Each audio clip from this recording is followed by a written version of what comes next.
Hello, this is Danny. Welcome to a whole nother awesome review. I'm sorry I haven't done a review on my YouTube for a while. Truth be told, my computer crashed because my hard drive, there's a certain amount of time when your hard drive, dies after a while. And I had had my hard drive since, 2007, and it died on me just this year actually. So I had to get a new hard drive. I'm up and running. I got everything down pat, working 100%, and so now my computer's back and I can do more reviews. All right, so what did I think of the new Suicide Squad movie? All right, first of all, let me just say something. This movie was amazing. I mean, honestly, this is the most original comic book film I've seen in years, and I have waited so long to see a movie like this, since forever. Look at this. I got my Harley Quinn shirt on. Man, I was a Harley Quinn fan since, Batman, the animated TV series, which Harley Quinn was created in. Originally, Harley Quinn, of course, was a cartoon character before she became a comic book character, and then later on they wrote the new B-52, which this comic book film is based on the new 52 Harley Quinn, which is really cool. They got a lot of cool characters in here, Killer Croc, even Batman's in the movie.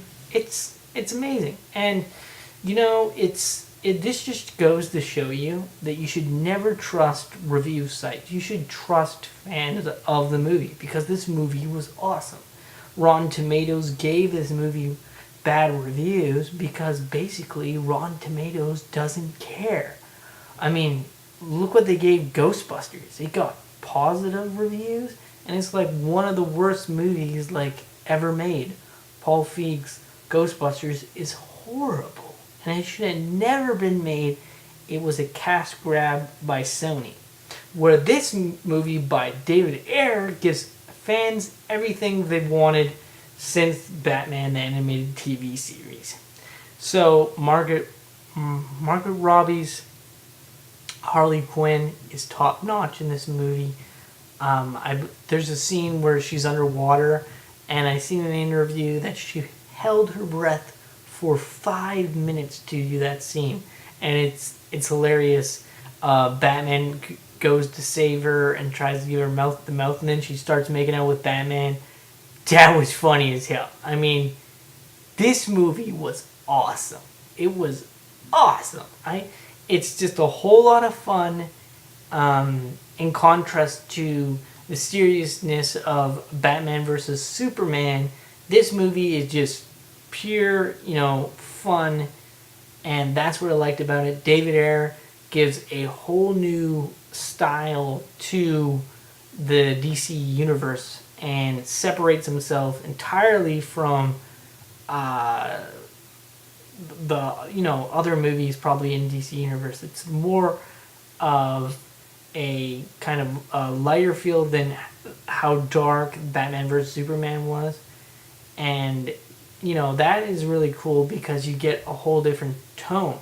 I mean, Batman vs Superman was a very good movie, very highly inspired by, of course, Death of Superman, and also it was inspired by Frank Miller's Dark Knight Returns, where this movie is very inspired by the B-52 comic book series, with the Joker creating Harley Quinn by throwing her in a batch of chemicals that dye her hair, and also ultimately have her metamorphosis in the movie into being Harley Quinn.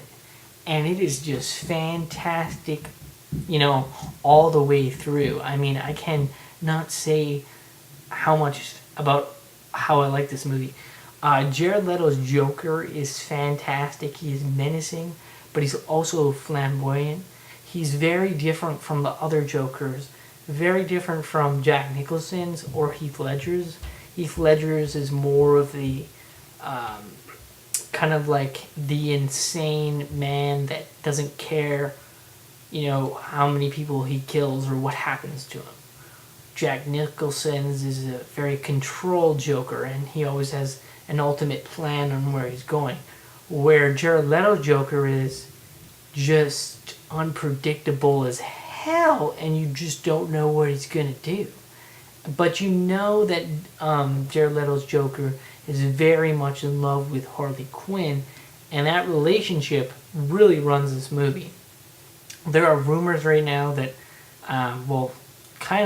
it's kind of confirmed, but that they're going to make a Harley Quinn movie, and it will be cool if they extend, what could be done with Harley Quinn, because in the B-52 comic books, there's a time when she's actually with Poison Ivy, and it would be interesting if they explored that in her solo Harley Quinn movie, which would be awesome.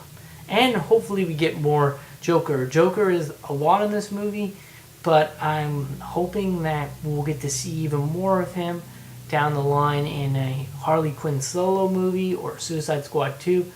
I'm hoping that there's a lot more Joker, because Joker's awesome.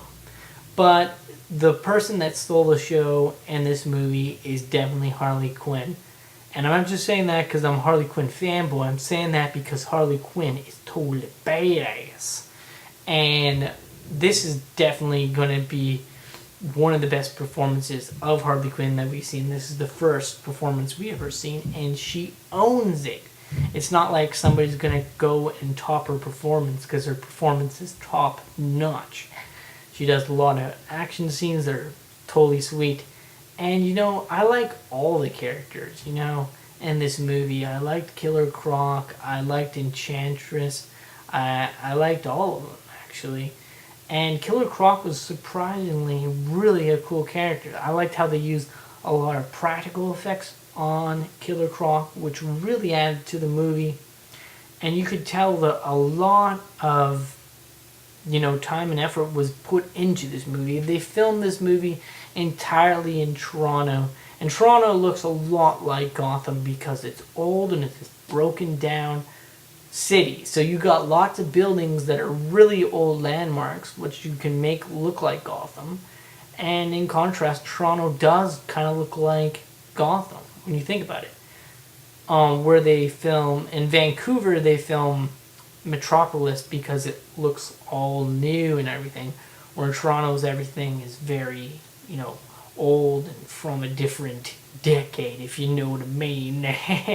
It's very dated, which makes a perfect thing for Gotham. In fact, in Toronto, they filmed the movie American Psycho because it looked very much like New York City, and now it looks a lot like Gotham. They can just, film whatever they want there, and it looks a lot. They filmed it in Detroit and, Toronto, So that was cool. But the majority of the movie was filmed in Toronto, and Batman vs. Superman was a lot in Detroit. This movie's all done in Toronto, which is cool. And you know what? I gotta say, this movie is totally amazing. I liked it. It's plain and simple. What am I gonna give this movie out of 10? I'm gonna give it 10 out of 10 because the only thing I had a complaint about was I wish it was longer. I never got up, went to the washroom during this movie. I was in my seat like this the whole entire time. This is definitely one of the best comic book films I've ever seen in years and years and years. I would say it's better than a lot of comic book movies that I have seen, and I felt it was very story-driven.